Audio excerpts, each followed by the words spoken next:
Film start हो गई, then how TV happened? Because एक वो दौर आया था जब सब लोग टीवी कर रहे थे, बच्चन साहब टीवी कर रहे थे, सलमान खान टीवी कर रहे थे, शाहरुख खान टीवी कर रहे थे, बट जब तक टीवी किया तब तक आई थिंक टीवी पर मुझे जो याद है, अगर मैं एक पहले वो दौर था जब वो क्योंकि सास भी कभी बहू थी और वो सब बड़ा फेमस होता था, हम टीवी देखते थे।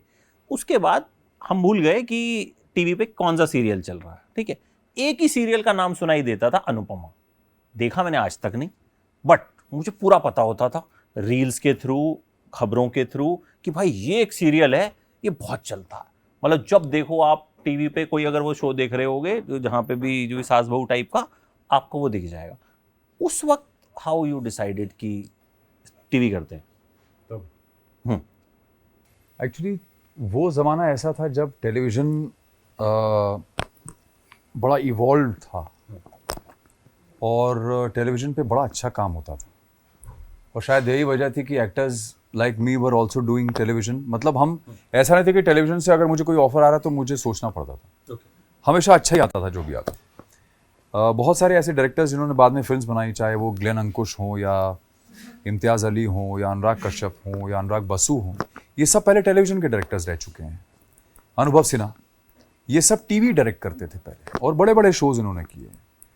एक्टर्स में मैं हो गया या माधवन हो गया या सुपरस्टार शाहरुख खान साहब हो गए, फौजी, स्काई हॉक्स। हाँ, तो इतने सारे लोगों ने टेलीविज़न पहले किया उस वक्त, क्योंकि उस टाइम पे टेलीविज़न बड़ी अच्छी चीज़ मानी जाती थी और टेलीविज़न में बड़ा गजब का काम होता था, कहानियाँ कही जाती थी उसमें, यू नो, तो उस तरह का कंटेंट आता था। तो मैंने उस वक्त किया जब जैसे इम्तियाज़ के साथ मैंने किया काम।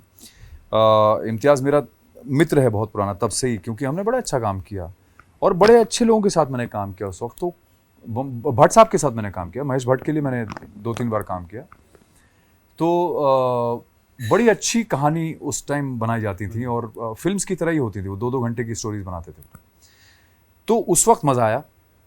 फिर वो डेली शो का जो सिलसिला शुरू हुआ था, तो उस वक्त तक मैं वैसे भी फिल्म्स कर रहा था और फिर बैंड में चला गया, तो वो एरा ही पूरा अलग हो गया था मेरा और मुझे कोई कनेक्ट नहीं था उससे।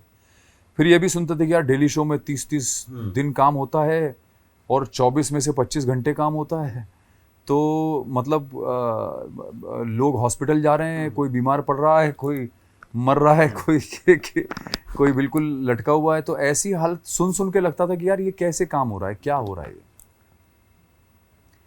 तो I think it took me a long time, a very very long time to come to terms with the fact that this is a market that is real and that is there to stay.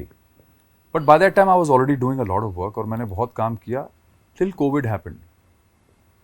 Covid के time पे मैंने अपनी 2 या 3 OTT series ख़त्म ही की थी जो आने वाली थी, और फिर कोविड शुरू हो गया और उस वक्त मुझे अनुपमा का ऑफ़र आया। जो अनुपमा का जो प्रोड्यूसर है वो पुराना जानकार है मेरा, तो वो मेरे पास लेके आया था शो, और उससे मैं कुछ महीने पहले मिला था एक अवार्ड शो पे। मैंने बोला था कि यार मुझे लगता है अब मैं टेलीविज़न के लिए रेडी हूँ, कुछ है तो बता, क्योंकि मेरा पुराना जो था वो जानकार था। तो मैंने उसको बोला कि यार it will be good to work together, you know, if I want to do something, तो अपने लोगों के साथ काम करना अच्छा रहेगा। तो वैसे ही हुआ। राजन जो है वो मेरे ख्याल से 2019 नवंबर में मैंने बात की थी उससे, ये वाली बात कही थी, और जनवरी में उसका फ़ोन आ गया while I was still shooting for my OTT series in Kathmandu, and he called और उसने बोला कि ऐसा ऐसा है। तो वो स्टार भारत के लिए है, बट स्टार प्लस के लिए मैं कोशिश कर रहा हूँ, and I want you to play the hero in that show, और वो पहला ऐसा हीरो होगा जो ग्रे शेड होगा जिसका। तो it's a very interesting thing, I can't see anybody else apart from you who can play that, तो I can only see you. तो मुझे बड़ा अच्छा लगा सुन के, मैंने कहा यार ये तो बड़ी गजब की बात कर दी, तो कुछ अच्छा ही होगा। और and Rajan has been a sensible maker, ऐसा नहीं है कि नहीं, उसने अच्छा काम किया हुआ है। तो वहाँ से बातचीत अपनी शुरू हुई और मैंने फिर उसके बाद अपने एस्ट्रोलॉजर्स से 10 बार कंफर्म किया कि भैया ऐसा है, टेलीविज़न का आया है, मुझे थोड़ी घबराहट है लेकिन क्या करना चाहिए। तो उन्होंने बोला नहीं आप कीजिए, ये अच्छा रहेगा, और वही हुआ। क्योंकि कोविड के टाइम पे जब सारी इंडस्ट्रीज बंद हो चुकी थी, सारे धंधे बंद थे, television was the only industry working. और ये शो दुनिया जानती है कि वो कल्ट शो बन गया, बहुत ज़्यादा पॉपुलर हो गया, पॉपुलर से भी ऊपर चला गया वो। तो इतनी बड़ी कल्ट वो एक चीज़ बन गई, एंटिटी बन गई कि I think it was a blessing in disguise. And 2 साल तो शुरू में कोविड के उसमें निकल गए, फिर 2 साल और कर लिया। 4 years I gave to that show, and now I'm back again.